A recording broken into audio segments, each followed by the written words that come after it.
Hi everybody, welcome back to another Big League Lawns tutorial video. I'm Andy and today we're going to be doing the Greenworks push mowers. Before we start, I want to go over the models compatible with our CheckMate striping kit. In order for the CheckMate to work on the Greenworks mowers, your mower needs to have this steel support arm that's located on the handlebar bracket. As long as you have that, that's going to be your mounting location and we can get started with the installation. Before we get started, I want to go over the tools necessary to complete the installation. So I have them laid out in front of me on the table and we'll go over them together. The first one obviously is the CheckMate roller itself, as well as the CheckMate hardware pack and all of the nuts and bolts and pieces inside there. Tools you're going to need are a 9/16 wrench or socket and an adjustable wrench.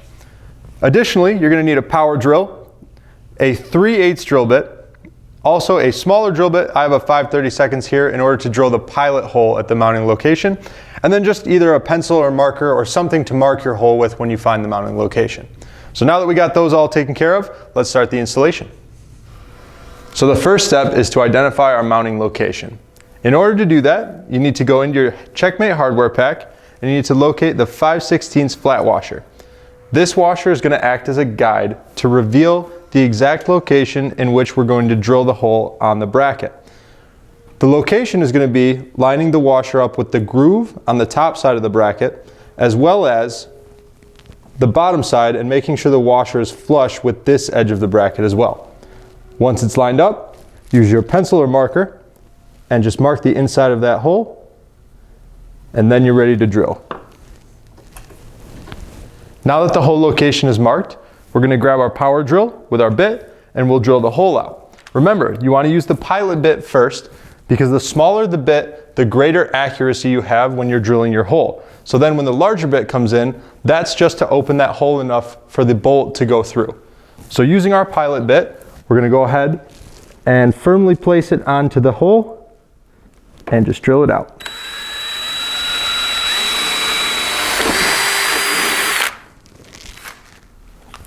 And now that we have our pilot hole drilled, we'll switch to our larger bit, again 3/8.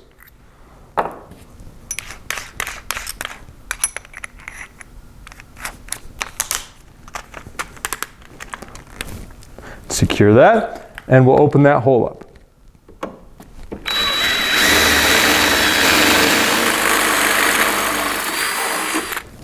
So with the first hole successfully drilled out, I went ahead and turned the mower around, and I'm going to repeat the process on this side.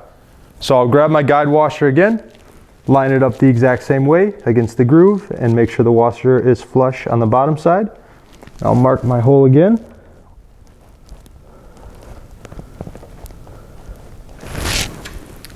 And then I'll grab my drill with my pilot bit.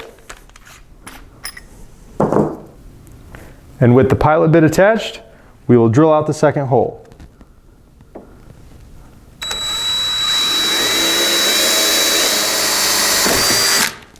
And then we'll follow it up with the 3/8 drill bit.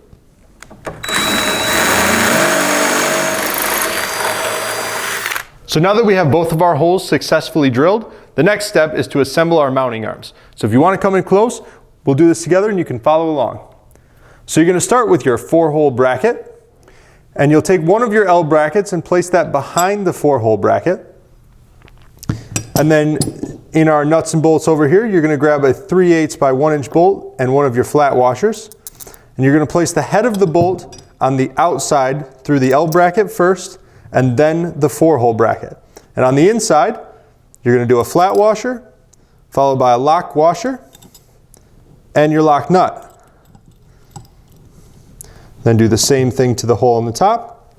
And then on the top side of the bracket, you're going to take your 3-hole bracket with the bolt already in the top side, place it again behind the 4-hole, and the same process, a 3/8 by 1-inch bolt and your flat washer, with a flat washer, lock washer, and lock nut on the back. And once you have those hand tight, you can do the same thing to the other bracket. Okay, now that you have both of your mounting arms assembled, and they're assembled exactly like we just did in the previous step, just like this, you're ready to tighten them down. So you're going to grab your 9/16 wrench and or socket, as well as your adjustable wrench, and tighten each of these bolts completely.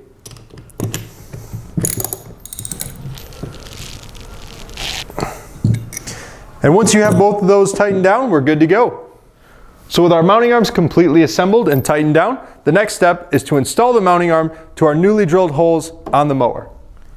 To start, we're going to remove the 3/8 lock nut and the flat washer, and you'll simply insert the threads of the bolt through the hole, press firmly, and on the back side you're going to install your 3/8 flat washer and the lock nut, and just hand tighten that. Do the same thing for the other bracket.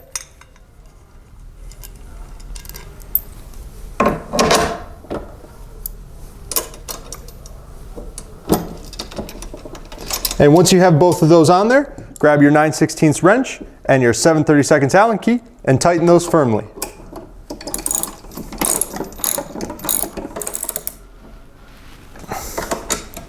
And once you have both of those tightened down, you just want to make sure that each arm can still freely move up and down, and we'll move on. With our mounting arms firmly secured to the mower, the next step is to install the channel nuts through the L bracket that'll attach firmly to the roller.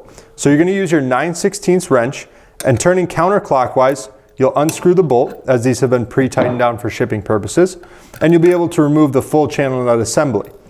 Then you'll unthread the bolt and the lock washer and flat washer from the channel nut and place them through the bottom hole of your L bracket. Then what you're going to do is just barely thread the channel nut back on, about 1 to 2 turns, and that's it. What that's going to do is allow you to place that into the channel using the head of the bolt to guide it, and then you'll use your fingers to turn the channel nut to the right and lock it into place. From here, you can use your fingers just to tighten the head of the bolt until that channel nut grabs the top side of the channel. And you'll want to do that to both sides. Once we have both of the channel nuts installed onto the roller, you are going to use your 9/16 wrench again, turning clockwise, and tighten those bolts completely.